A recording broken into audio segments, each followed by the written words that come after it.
Guys, you're going to hear from Shane Steichen genuine concern about Anthony Richardson's ability to play. He did not practice today.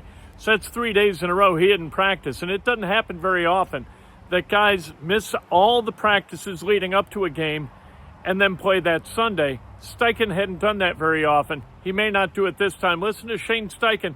Tell me what you think about whether Anthony Richardson's going to play. All right, I'll start off. We're not ruling anybody out for the game right now. That's where it's at. Questionable? Yeah, we'll see. We're going to see how the next 48 hours go. He hasn't practiced, right? So, that's very rare. Particularly in a young quarterback. Is that you have pause about maybe the possibility of playing him in this? Yeah, we'll have those conversations here in the next 48 hours. Those are just injury. Those it's the back and the foot. This is related to. This is just coming out of Sunday. Yeah, coming out of Sunday. Yeah, last Sunday. Happened on a certain play. I think it was just coming out of the game. I don't know if it was a specific play, but yeah. I don't think outside maybe Josh in Germany last year. I don't think you've had a player miss practice all week and play in that game. Why would this be different considering his quarterback? Yeah, I don't know. We'll see. Like I said, we're going to have those discussions. Obviously, quarterback position, but we'll see how it goes. The quarterback doesn't get hit in practice. Could he have done something on a limited basis today? Or you guys were extremely conservative. Yeah, right? he was just sore all week, really sore. So we're just being smart there. Is it more the back or the foot? Probably a little more of the back. Yeah. Will Saturday's results dictate anything on your decision making with Anthony? No, we're no matter what, we're trying to win a football game, no matter what happens on Saturday. He's run the ball a little bit more lately. You know what you got to do, but is that play into your thinking at all? When maybe he's banged up a little bit. Yeah, we'll see. Like I said, we're still working through it for sure. Will weather? It looks like that. Yeah. For Sunday, is that at play at all? No, I don't think so. We're gonna go play no matter what the weather is. Yeah. Shane, when it comes to weather, where's the line for you as far as the intensity of rain, where it affects play calling and kind of your thought process? Yeah, I think it depends when we get out there on Sunday to see what it's like, if it's a heavy rain or a light rain. Obviously, that plays into it for sure. We'll see how it goes. Do you worry about any reps to be ready? Could he play in theory without practicing? Yeah, possibly. Yeah, I think so. But again, we'll keep working through it. This is probably a dumb question, but it's Flacco if he can go. Yeah. Juju Brent's good to go? We'll see too on that. We'll make that decision here soon. Alec? Same thing. He hasn't cleared yet, but he looks good. Okay. So if Anthony Richardson doesn't play, then who's up? Well, who's up is Joe Flacco. And we're going to talk to Joe Flacco about being the guy who is up and what that means to him. He knows he's coming to the end of the line, maybe not this year, but certainly next year. At some point, he's going to play his last game. And that may come over the next 2 weeks. This week in New York or in New Jersey against the Giants, he could play again. Here's Joe Flacco talking about what he feels as he moves toward what could be his last start ever. For me at least, you're able to go out there and get some practice reps and things like that make you feel, a little bit more comfortable going in the game day.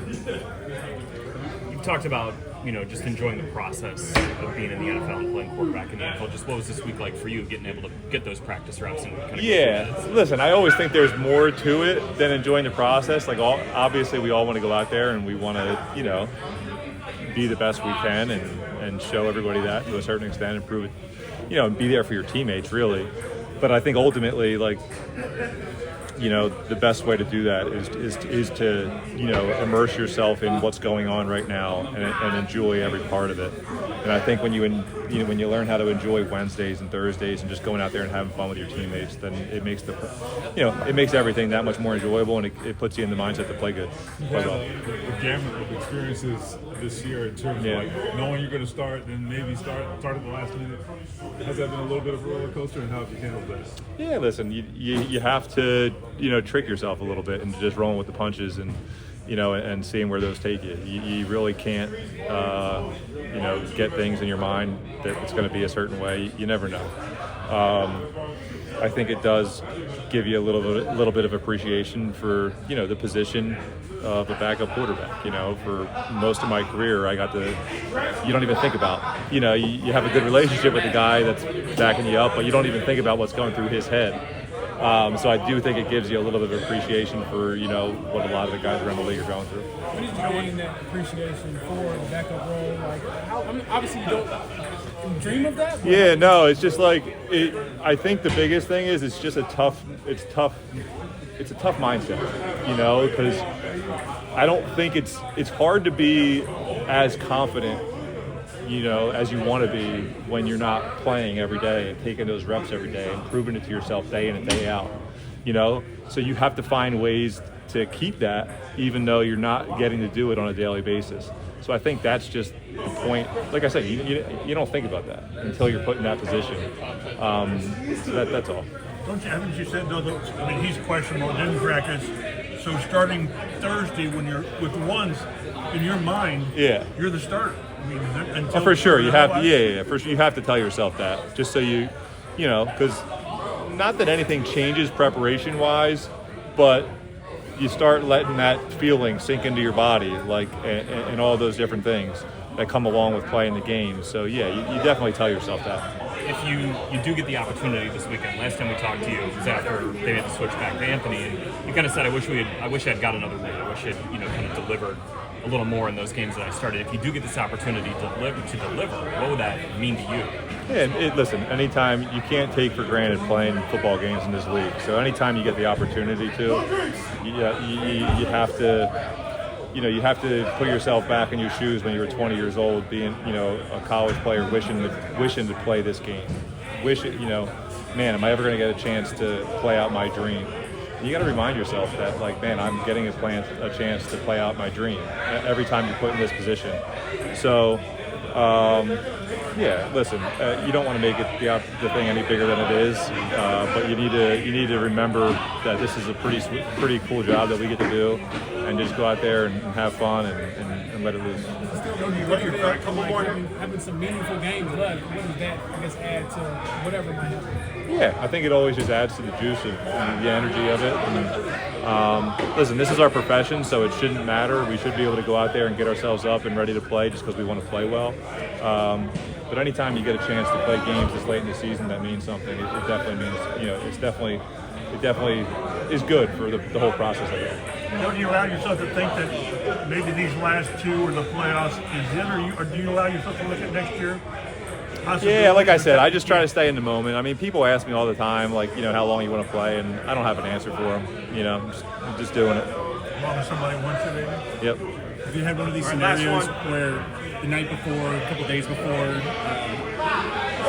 somebody else wins and affects your playoff hopes to take it down? How do you handle that?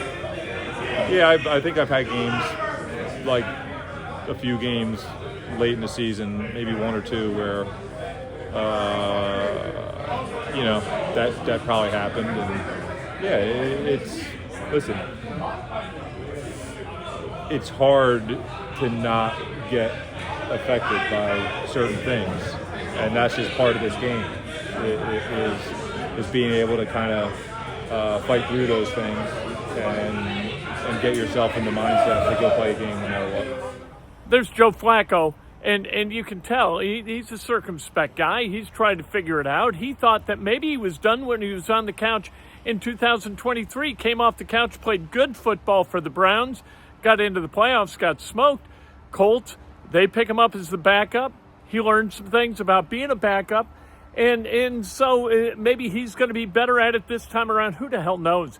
But Flacco, I'll tell you this, Joe Flacco, if he is a starter, he's going to be the best quarterback on the field Sunday, because you got Drew Lock and you got Tommy DeVito, and then what else you got? The Giants are a strictly terrible team. They are objectively terrible in all areas, and it looks like they're going to hold guys out this Sunday when they play against the Colts. We'll see how this goes, but my money's on the Colts and Flacco somehow, some way, getting this win. And we'll see how that goes. But that was interesting listening to Joe Flacco talk about what might be his last media session of his career.